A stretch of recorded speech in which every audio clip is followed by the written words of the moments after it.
So I started a business, built a business in Milwaukee, built my life. Children went through college. I have a son here who went to MIT, Harvard.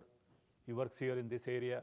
I have a daughter who went to Michigan, makes movies in Hollywood. Now is doing her MBA. So my wife and I now commute back and forth. I work officially in India for the Prime Minister. I have a rank of a cabinet minister. And I do lots of interesting things. And I must say I'm fortunate enough to have the support of the Prime Minister and many of my colleagues in the government to be able to do the right things that we all collectively feel needs to be done. So for the last 6 years, I focused on Knowledge Commission. I was chairman of the National Knowledge Commission, looking after 5 aspects of knowledge: access to knowledge, knowledge creation, knowledge concepts, knowledge applications, and knowledge services. We focused on 27 subjects, from libraries to broadband networks to affirmative action programs, school educations, higher education, vocational education, open courseware, distance learning, innovations, entrepreneurship, R&D, applications of knowledge in agriculture, health, in small and medium scale industries, traditional knowledge, e-governance. All of these recommendations, there are about 300, are on the web. If you go to nationalknowledgecommission.gov.in, you will see all of that. We realize that if we don't focus on education and knowledge, we won't be able to grow at 8 to 10%. Our biggest problem is skill shortage. We just don't have talented people that we need. We can't get talented truck drivers, bus drivers, plumbers, electrician, professor, mathematician, doctor, you name it. We need 600,000 more doctors in India. We just don't have it. We don't even have a plan to produce that. Now we are spending about $70 billion on education, and that's not enough. We need 1,500 universities, we said, when we had 350. Now we already have 700. So everywhere we look around, again, expansion, excellence, equity is the challenge. After that, now my work is based on democratizing information. So I'm in charge of public information infrastructure and innovations. Let me spend 5 minutes on each of these topics. On public information infrastructure, the job is to really connect India with optical fiber and broadband. So we have 2 major programs. One is called National Knowledge Network, where we connect 1,500 nodes to 40 gigabit bandwidth to connect all our universities, all our R&D labs, all our libraries. It's going to cost us about $3 billion. Most of the network is operational today. It's all connected. 22,000 of our colleges are connected to National Knowledge Network. That network is connected to US, EU, Singapore, Japan. And we work with US on this connectivity and how our scientists can collaborate with US scientists and all of that. Another network is underway to connect 250,000 panchayats to optical fiber. That is going to cost us about $6 billion. And we guarantee it will be operational in 2 years. Funding has been approved. Group has been set up. All of the strategies have been laid out. So when we connect all the panchayats, then we will begin to transform e-governance, delivery of public services, education, health, agriculture. Because we believe web and IT is changing almost everything we do today. We have room to innovate, create new business models. Because we cannot take US model in education and hope to scale. Because $40,000 a year tuition just doesn't make it. Or a hospital bill that you get here. So we are focused on bottom of the pyramid, inclusive growth kind of innovations. And we have examples. We have a group that does eye surgery in India for $2. $2. Today, we have a group that does quadruple bypass for $2,000 as opposed to $70,000. So there are lots of interesting new business models being experimented, tried, created by Indians from here and there working together, mainly to really deliver development to the poorest of the poor. Along with these two networks, we are creating platforms. Nandan Nilekani is working on UID platform to identify every human being, resident. Dr. Kasturi Rangan is working on GIS platform to identify every physical space and place. Then we have a platform for cybersecurity, applications like driver's license, passport, income tax, food distribution. And we have some total 10,000 software people working in the government on e-governance. We are computerizing 32 million court cases. It takes 15 years to get justice in India. We want to reduce that time to justice to 3. We are computerizing land records. We are pushing government to use electronics for filing systems, because a lot of our decisions are in the Nadawali file in India. And our job is to computerize Nadawali file. And it's not easy. People don't want to do that. There's a lot of resistance to it. Even Department of IT and Electronics does not use digital files. And if you talk to them, there are good reasons for it.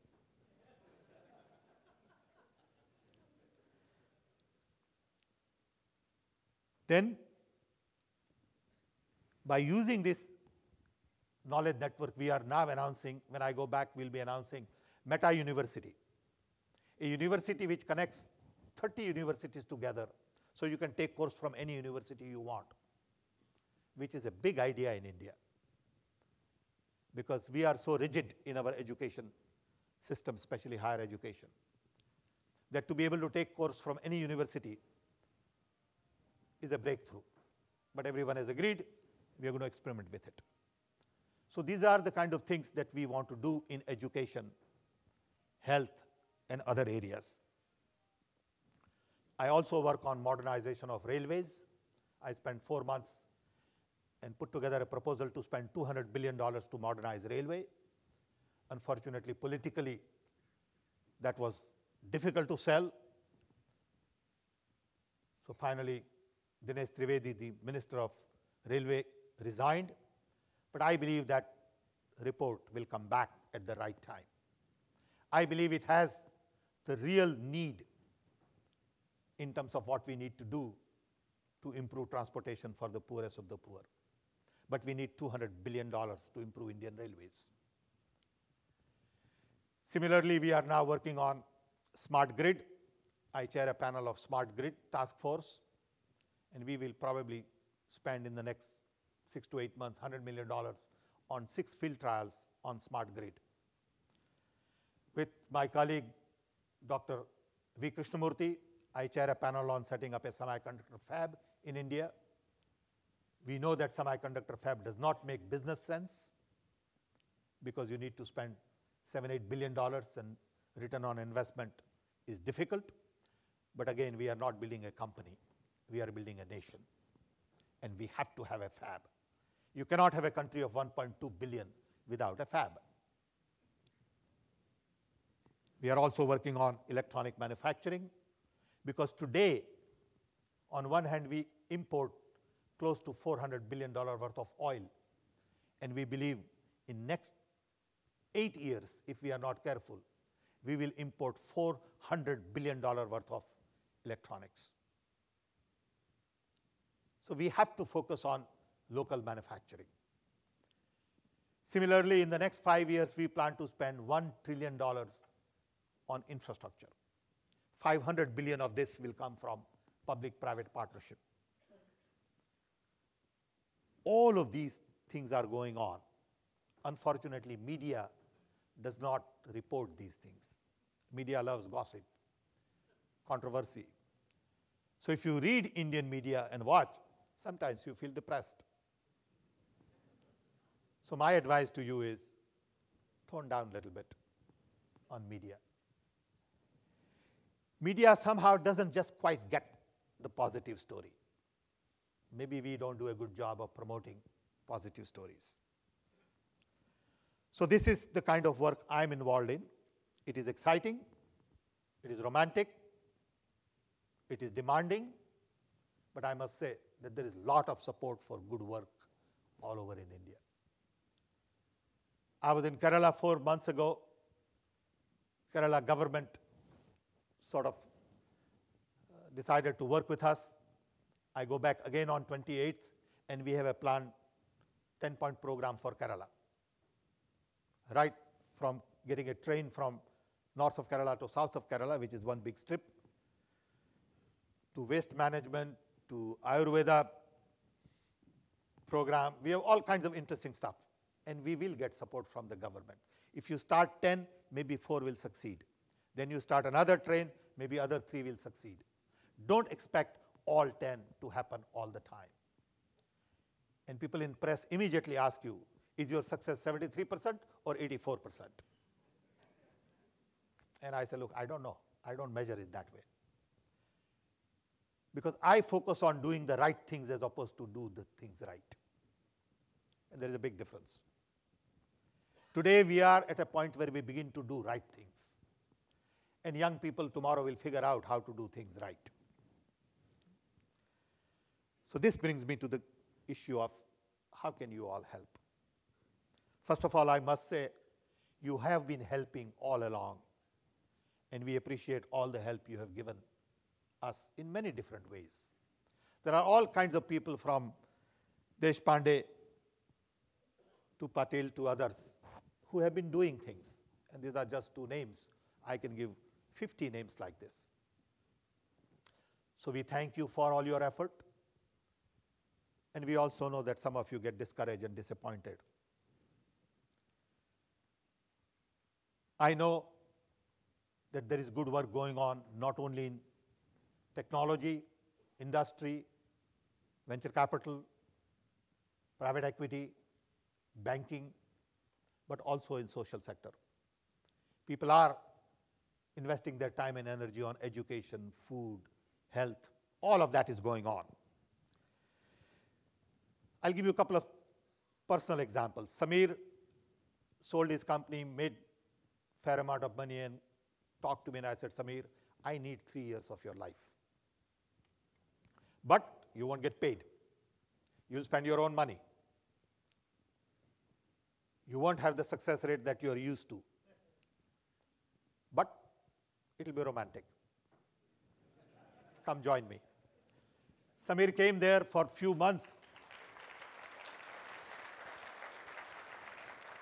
For a few months, he thought it was a madhouse. He said, how do you do this? And how do you have 5 meetings at the same time? And he now comes to some of these meetings with me. I would go to a meeting, there'll be 3,000 people waiting there, and I would have no idea what this meeting is about. So just as I enter, somebody will tell me that this is about, NOFN, whatever that is, National Optical Fiber Network. And then I'm supposed to speak and make sense at the same time. So Samir has now been with me. He helps me on clusters. Innovation is one big activity because we believe that once you create this network, if you don't innovate and think differently, this is going to be of no value. So we set up a National Innovation Council. For the first time in the history of India, Prime Minister has an advisor on innovation with the rank of a cabinet minister. What it means is there is political will to push innovation agenda. Government has announced decade of 2010-2020 as the decade of innovation. We have National Innovation Council. Immediately I wrote to all the chief ministers to set up a state level innovation council. 20 chief ministers have already set it up. Then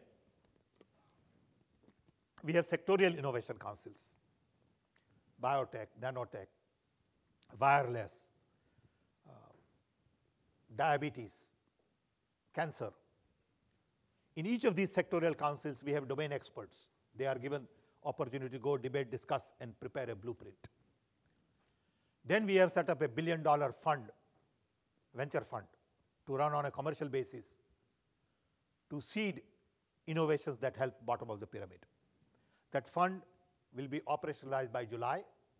Saurabh Srivastava, one of your TiE member, has been helping me from day one. Then I asked Vikram Gandhi, called me once. He said, what can I do? I said, come help me on this fund. So there are lots of people already helping and doing. Some get frustrated quickly, and some like me just hang in there. Then cluster that Samir is working on. We have identified 150 clusters: diamond cluster, bamboo cluster in Agartala, Muradabad, brassware cluster, Chennai, leather cluster. We go into these clusters with the help of Samir and his group to seed innovations. We put incubator there, connect them to universities, R&D labs, and really encourage them to think differently. And it's different for them because they have never done these things. And we are finding a lot of reception. Then we are going to be launching Tod Ford Jod centers at schools, where we give these little kids all kinds of equipment: printer, computer, watch, vacuum cleaner, tractor, and let them break it up, put it together, and learn more about Jugaad. Jugaad is very important in India.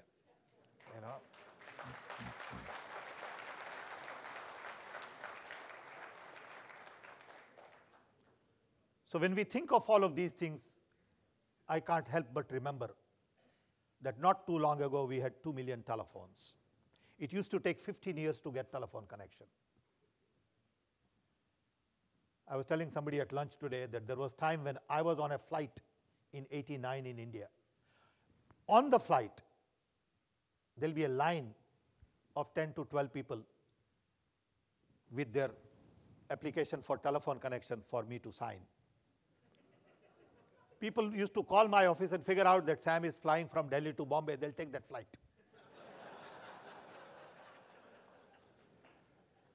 Because that's the only way you could get telephone connection then. I had Milkha Singh come to me once. And he said, sir, you may not recognize me. I said, hell, I recognize you. You're my hero. And he said, I just need one phone connection.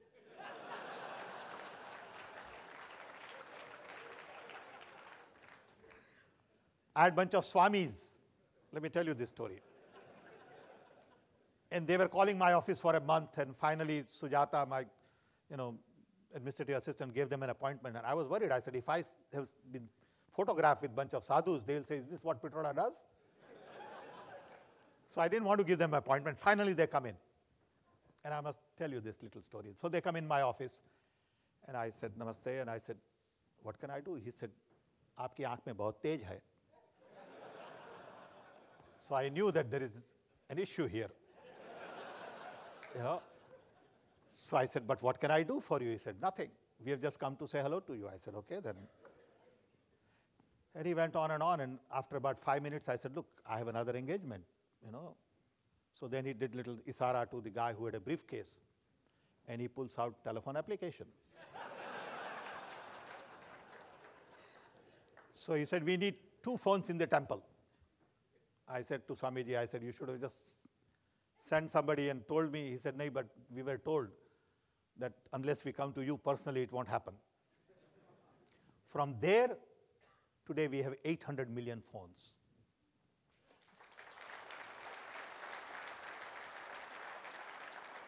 We are a nation of connected billion. Now we want to use broadband to think differently and deliver public services very differently and create new India. If that took 20 years, innovation is going to take 10 or 15. So you can help in many ways. You are already doing it, but I think we need more interactions and engagement with you. We need your talent. We need your emotions. We need your goodwill. Maybe later on we may need some little bit of your money, but I don't think that's an issue. But that's really not an issue. What is more important is your presence and your mentoring and your working with some group of people. But don't try to solve the problems of the Delhi government, I mean the central government. Everybody who wants to come here wants to advise Prime Minister. And one thing I must say, that in India you do not need talent to identify problems.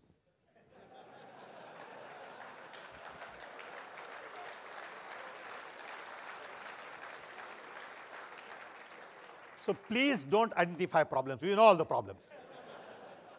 The key is, what is that you are going to do? Can you take one little problem and begin to solve? Somebody asked me earlier, say, what can I do? I said, look, when you come home for 2 weeks to meet your relatives, if you can just go to local schools and just talk to children, that is more than what you think you can do. Because then one of those little kids would say, when I grow up, I want to be like him. I think that is a great contribution you can make when you go home.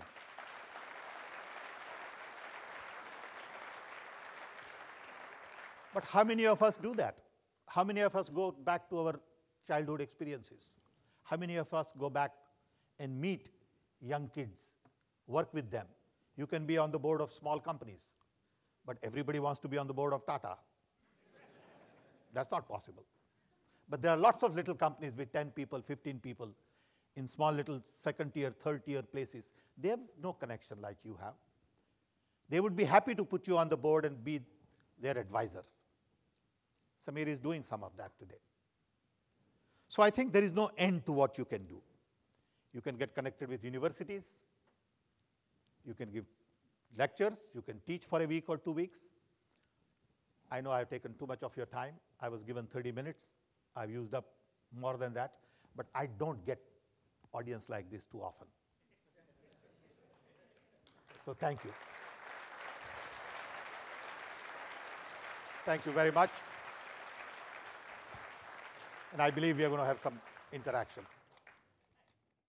Sam, that was pretty interesting. I have my own story about the innovation cluster you talked about. Samir introduced me to the head of science and technology in one state, my state. I won't name the state. So I went to meet there to offer my services. And it turned out that he was not even a science and technology guy. And his qualification was that he had written a translation of Gita in, for a shlok matched by a couplet in Hindi. And that was his accomplishment, and he was made president of the Science and Technology Mission, and he was responsible for the innovation cluster that Samir is pushing in India. So go back again, maybe he would be changed. Keep at it, don't give up. All right. So, a couple of questions for you. You headed Knowledge Commission, and I don't know if it as a result of that or independent of that, the IITs and NITs and IIMs are mushrooming in India now, probably at the same rate as the startups grow in Silicon Valley. But there doesn't seem to be a similar anything change in terms of attracting quality faculty. Can you comment on that? Yeah. We do have serious challenge in attracting faculty. I don't think there is any shortcut. So one idea is to really use technology to multiply good talent. So I'll give you one example. There is a professor at Chennai IIT, who travels every week to Chandigarh to coach students in Chandigarh. And now he is using National Knowledge Network, so he doesn't travel. So National Knowledge Network is designed to really share a lot of this resource. The way we are expanding, there is no way we can meet student-teacher ratio of 20:1. We cannot meet the existing model. So you can essentially forget about the existing model. So when we start 500 more universities, one, initially quality would be bad, because I remember IIT Kharagpur, when there were 4 professors. It was in a garage. That's how everything gets started. So right now our goal is to focus on expansion. Some will focus on excellence, and all have to focus on equity. So teacher shortage is a way of life. We will have to use technology and we'll have to bring some of the retired people back. Maybe some of you, when you retire, go teach But, at sure, IITs. but it's interesting that you say that, because there are a lot of people actually in this hall who would cherish the opportunity to go teach, you see, for a year or for 6 months in IIT. Give us, but the from process, TiE, give us, so process takes a little longer, don't panic. Give me a list. But give me a list. Give me a list. I will sit down with Kapil, that's my job. Kapil and I will work out an arrangement where if you have really sincere 100 people who want to teach, most of the time people talk. They don't deliver. okay. You give me, I'm telling you right now, you give me a list of 100 people who want to teach in India for a year or 6 months, I will find for all 100 place, accommodation, reasonable stipend so they can, live, not American salary, so forget it, okay? There is no reason why we can't do it. Okay, I'll give you one name to start with. No, one won't help. Okay. One is not the answer. All right, okay. Minimum 100 is the answer. Okay. Okay. All right. We'll do recruiting here. You talked a lot about innovation. And my experience is that public procurement in India is hostile to innovative startups. My personal experience is that I'm involved with a startup. They're bidding for a government contract, and it's $1 million contract. They said in last 5 years, you should have minimum of $1 million of revenue in last 5 years. And if it's an innovative startup, there's no way it's going to have that. In fact, Nandan Nilekani had a company that had e-governance for cities. They could not win a single contract in any city because they had to have $1 million in previous 5 years. Procurement is very tricky in India because through procurement, you make a lot of money on the side. Okay? So procurement processes are designed in such a way that you can have some interesting leakage spots. Okay? But this is a way of life. Okay? So we are trying to make this process more transparent. So we are trying to computerize procurement, not getting a lot of support. People are saying, no, but this software is not ready, it is not tested. How could you test? So we are fighting the battle. Okay? So procurement is pretty tricky. But at the same time, I can tell you things work.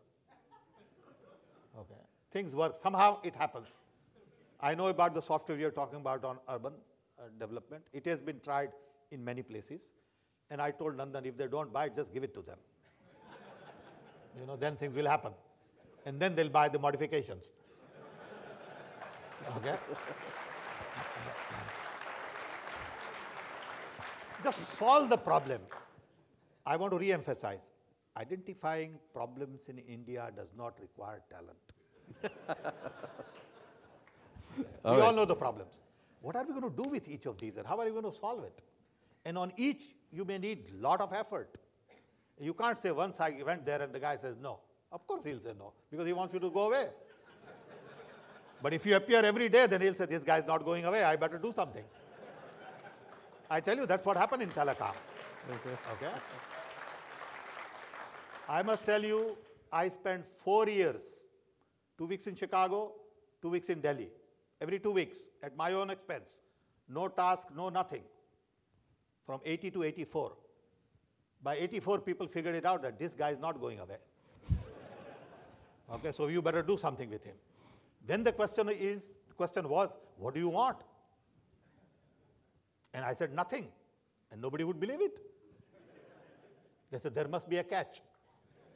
He has this grand plan that he is not disclosing. I had no plan. So finally, Minister of Electronics, Sanjeevi Rao, called me and he said, Pitroda Sahab, I have to have a personal conversation with you. I said, yes, sir. He said, we all want to know, and Mr. Rajiv Gandhi also wants to know, what is that you want? I said, nothing. I said, I don't want your salary. I don't want title. I want no designation. I want nothing. Only thing, I want a place to live because I have to spend every day on hotel. If you can get me that, that's fine. If you don't give me that, that's also okay. But that's what it takes. If you go twice and say, I tried, nothing happened, of course nothing will happen. That's what they want. Why would they want something to happen?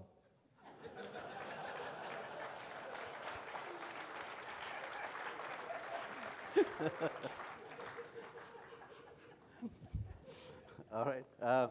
Some personal questions. Sure. What's one thing you did in India for which you do not get any credit? Something that's underappreciated but made a significant difference. I don't look at life in those terms. Yeah. Everything is appreciated. The love and affection I get from ordinary people is unreal. You know, I cry sometimes. People I don't even know. I go to a restaurant, they won't take my bill. I don't even know the guy. So I think India has been very generous. They know what you have done, they respect you, they love you, and this is more than what you can ask for. So that thought doesn't even enter my mind. Very. Okay? I will tell you, I have a son here, and he'll tell you, he doesn't even tell anybody that he's Pitroda. My daughter went to a hotel in Jaipur, registered as Rajal Pitroda. The guy won't take her bill. Oh, Pitroda, Sam Pitroda. Some little place, because it's very uncommon. If I was Patel, it won't bother. But Pitroda is such an unusual name, so people immediately ask, you know. So I would say Indian people are very generous, very loving, very caring, especially at, you know, village level and all. They're just unreal. So you can't even think like this. You get credit more than you deserve. Okay. All right, let me ask the flip side of that question. What is it that you, something that you got credit for which you genuinely didn't think you deserved it? Everything. Everything. I would say lots of things. Okay. People give me credit for telecom, but you know, I wouldn't be able to do all of these things if I didn't have Rajiv Gandhi's political will and the support of the young talent who worked with me for very little money, 24 hours a day. I get credit for it. Nobody even remembers them. But these are the young guys who did it. I got credit for it. Work was done by them. I didn't design that stuff. So there are lots of things I get credit for, more than I deserve, okay, which is true. Okay, and it's a fact of life. You know, Samir is doing a lot of work on cluster. When it gets done, I will get the credit, unfortunately.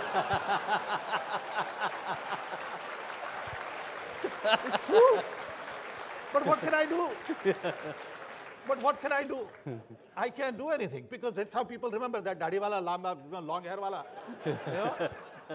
You know, that's how people remember. They know Sam because they have so many things going on in life.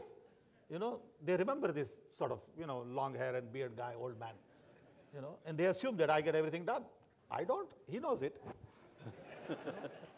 I'm telling you, I hope some of it remains inside. I'll tell you, if I have to write a letter to Prime Minister of India, which I write normally, all I do is I pick up phone and call Sukhman. I have a young girl who works with me. I say, Sukhman, I want to say this to Prime Minister. And I hang up. And comes first class 3-paragraph letter, every word perfect. I don't even read it. I sign it and everybody's happy with it. That's the kind of support you get sometimes, you know. Nobody even knows who Sukhman is. Now everybody knows because Sukhman is a gatekeeper, you know. But we have a lot of good, talented people.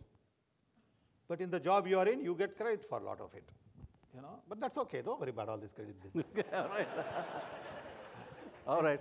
We do have to worry about the banquet today, and we have to worry about bringing this thing to fascinating conversation to an end. But thank you very much. Thank you. Thanks, everybody. Thank you. Thank you.